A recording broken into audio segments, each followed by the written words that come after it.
So this is going to be commentary for chapter 9 of my book Metadimensional.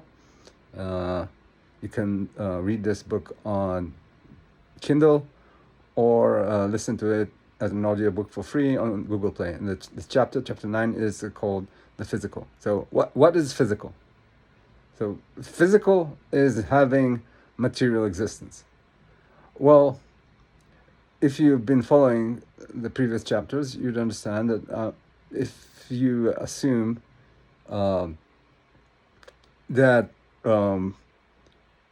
objective reality, the objective substrate of reality, is separate from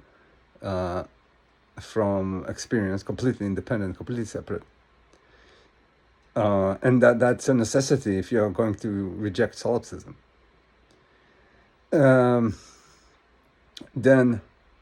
you'd realize that material, well, matter doesn't have an existence if you will describe it by weight or by size or by wakeful properties, because that's not the properties of matter. That's properties of perception. That's the only place where these objects have these, like these elements have these properties, these forms have these properties, is in perception. If I say dream about a table, that table obviously will not have will not exist in physical, in what we call wakeful physical reality, right? It won't fill any volume of space. It won't have any weight, and that's the same. But it's going to be the same property of existence as in experience, absent this objective substrate that we should be thinking about that might be causing it. So, if you're going to talk about some things that are physical, we need to update the definitions of physical to be relating to objective substrate. Otherwise, we're talking about experience. We're talking about perception. So, now think about another thing. Think about so when I perceive, let's say, my body, then yeah, that's my body, and I associate it with myself, right? But this entire world that I perceive, including my body and including the edge of the universe, up to the edge of the universe, insofar there is an edge of the universe, this all gets produced by the same machine, the same, let's say, computer, the same thing that is producing my perception.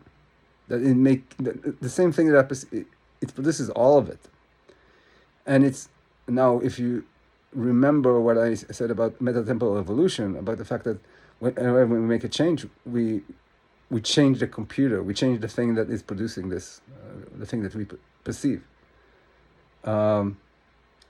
So it's the same, like it's the same computer generating something in the far reaches of the universe and some in the tip of my nose. It's the same computer, and it's and the distances between me and the edge of the universe don't exist in the computer. In the computer, it's just it doesn't work in distances. It doesn't work with weights. It works with bits, right? So it's therefore more accurate to think of this entire universe as the extension of your body, like the entire universe that you perceive, the physical universe, what you think is a universe, the thing that produces everything, the objective dynamics or whatever you want to call it, that are not your doing, that are because of this world that is out there. That's a complete universe that is private to you. And there's no place where you can say, this is where my body begins and this is where the universe ends. Like, you don't know. You see the perception that it produces, and that perception includes a corporeal body. But you don't know what creates this perception. You don't know if there's a separation. You don't know if the same thing, the same, let's say, computer chip that produces your perception of your corporeal body also produces a galaxy in the far reaches of what you think is your visible universe. As far as you don't know. So it's for this reason, this in this in segmented aspects in this book, I use the word like, instead of using the word the universe, I say the body space, or the body. Like the body is basically the space that I perceive. It's everything I perceive is just an extension of my own personal body, and you have a different body, and you perceive a different universe. It's your personal body. It's your personal universe. It's your personal body space. And now, this is all a bit confusing because the word physical one time means wakeful.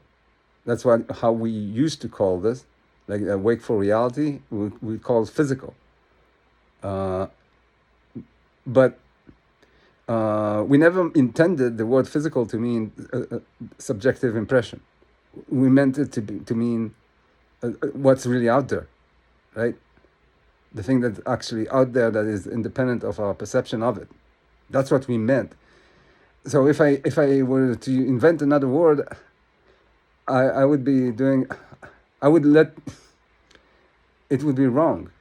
It's simply that what we call physical so far, we like, according to this theory, we've been making a mistake in what we call physical, a systemic mistake in all our sciences. We call physical what is subjective. What is actually physical, we can't perceive. The body space, the actual composition of the thing that produced my perception, which are independent from my experience, and therefore, according to this theory, I call them fundamental dimensions. That's physical, and that's not what we used to call physical. We wanted to think that we do. We wanted to think that when we were talking about let's say equations in physics, they will be correct independently of the perceiver. Well, that's not how things are organized in reality. It's simply not. So instead of inventing a new term that to mean exactly the same thing that the original term was supposed to mean, I in this theory I use the term physical to denote to mean the exact same thing as bodily, as collection of fundamental dimensions. I'm using the word the same way that you should be using it. And every time I'm talking about that other thing, the thing we used to call physical, but it's not physical, it's perceptional actually. I call wakeful physical, or sometimes wakeful physical, because you probably still think of the term physical as in physics, the laws of nature, and things like that, which are all not objective. They are part of your personal selection of the fundamental dimensions, the objective substrate, the thing that produces your perception. That's your subjective personal choice, your personal body space. And in the different body space, there will be different laws of nature. I don't know where the cutoff happens, but we definitely know that if, for example, we take psychedelics, or then definitely you can see that, or in dreams, you can see that these laws of nature change, at least in perception, right? So we know that all these laws of nature are not somehow rooted necessarily in the objective substrate, in the body space. They could be a contingent on the body space we perceive at any moment. Yeah.